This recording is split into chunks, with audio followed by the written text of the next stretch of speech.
If you watch this video until the end, I will change the way you think. Not because I will force you to, not because I will manipulate you, but because by the time you reach the last word, something inside you will shift.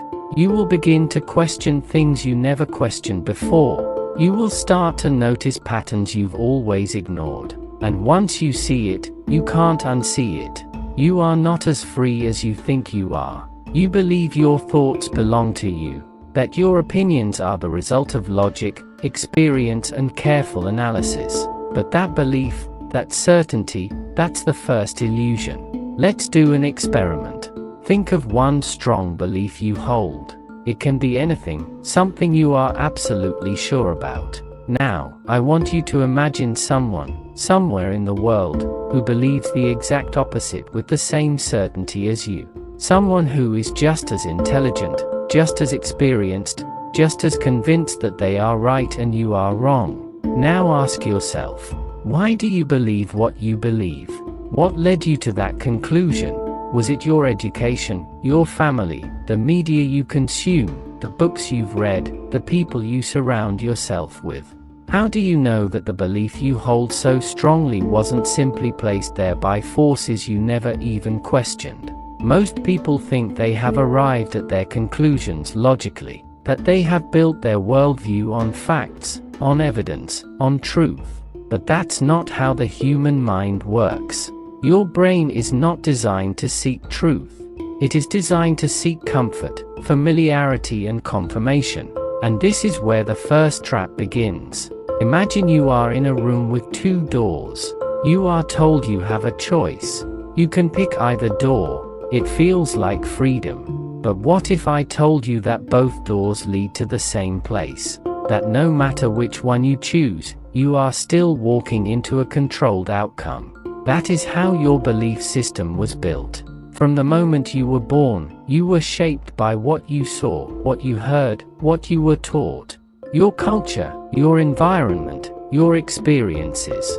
You believe you formed your opinions freely, but in reality, they were fed to you. And here's the most dangerous part. You don't even notice it happening. Psychologists call this confirmation bias. Your brain filters out information that contradicts your beliefs and amplifies anything that supports them. It doesn't matter if what you believe is right or wrong. What matters is that your mind will do anything to protect the illusion of certainty. You think you are searching for the truth, but in reality, your mind is building a wall around what you already believe, making sure nothing can break through. And the world around you, the media, the algorithms, the news, they all exploit this flaw in your thinking. Now let's talk about how deep this manipulation really goes. The media does not exist to inform you. It exists to control you. The news you consume is not about showing you reality. It is about shaping your perception of reality. Every word, every image, every carefully chosen clip is designed to make you feel a certain way, to push you toward a conclusion that benefits someone else. Have you ever wondered why the news is always negative? Why it's always crisis after crisis, scandal after scandal, tragedy after tragedy? Because fear keeps you watching. Fear keeps you engaged. Fear keeps you coming back for more. Media companies do not make money by telling you the truth. They make money by keeping your attention. And the easiest way to do that is by making you feel something extreme. Think about political news. Have you ever noticed how every issue is framed as us versus them? How every debate is turned into a battle? How every election is presented as if the world will end if the other side wins? This is not an accident. This is a strategy. A divided population is easier to control. If you are constantly angry, constantly afraid, constantly feeling like you are under attack, you are too distracted to question the real power structures that control the world. Social media amplifies this manipulation to an even greater degree. Algorithms do not show you the most truthful or important information. They show you what will keep you scrolling.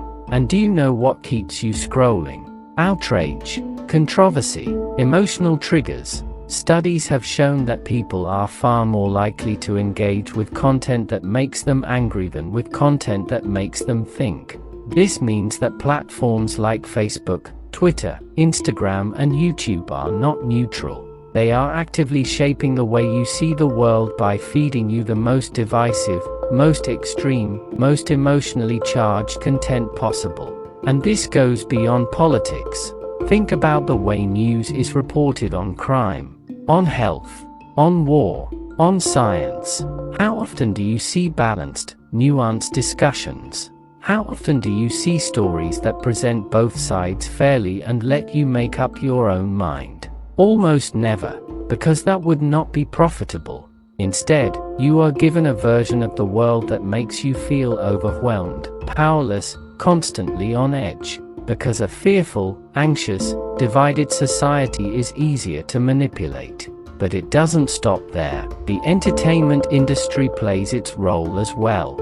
Hollywood, TV shows, music, even the ads you see are all reinforcing certain narratives, certain ideas about how the world works, about what you should value, about what you should fear. Why do you think dystopian movies and TV shows have become so popular in the last decade? Because they normalize the idea of a controlled society. They condition you to accept that surveillance, restrictions, loss of freedom, and government overreach are just part of life. Think about how wealth and success are portrayed in media. You are constantly shown images of extravagant lifestyles, luxury cars, massive mansions, endless consumption. You are made to believe that this is the goal, that this is what happiness looks like. But here's the trap. The people who reach these levels of success are not the ones who were blindly chasing it. They are the ones who created the system that makes you chase it. Because as long as you are constantly striving for more, constantly feeling like you need to buy the next thing, achieve the next status symbol, prove yourself to the world, you remain trapped. Trapped in a cycle of work, consumption, debt, dissatisfaction. The system is not broken. It was designed this way. And the final layer of manipulation is the illusion of choice. You are made to feel like you have control, like you are making your own decisions. But in reality, every option you are given has been carefully curated to keep you within the system. Think about elections. You are told you have a choice between two candidates, two parties, two visions for the future. But no matter who wins, the real power remains untouched. The corporations, the financial elites, the global institutions pulling the strings stay exactly where they are. Think about your daily life. The brands you choose, the careers you pursue, the values you hold. How many of those were truly your decision, and how many were shaped by years of conditioning? So what can you do about it? The first step is awareness. Once you see the system for what it is, you can begin to break free from it. You can start questioning everything. The next time you feel outraged by the news, stop and ask yourself, who benefits from me feeling this way? The next time an algorithm feeds you extreme content, stop and ask yourself, why is this being shown to me? The next time you feel pressured to buy something, achieve something, prove something, stop and ask yourself, is this really what I want, or was I programmed to want it? Most people never ask these questions. Most people live their entire lives following the script given to them. But you don't have to. You are still here. You are still listening. That means something inside you is already waking up. And that is why if you have watched this video until the end, I have already changed the way you think. Because now, you are aware. And awareness is the first step to freedom.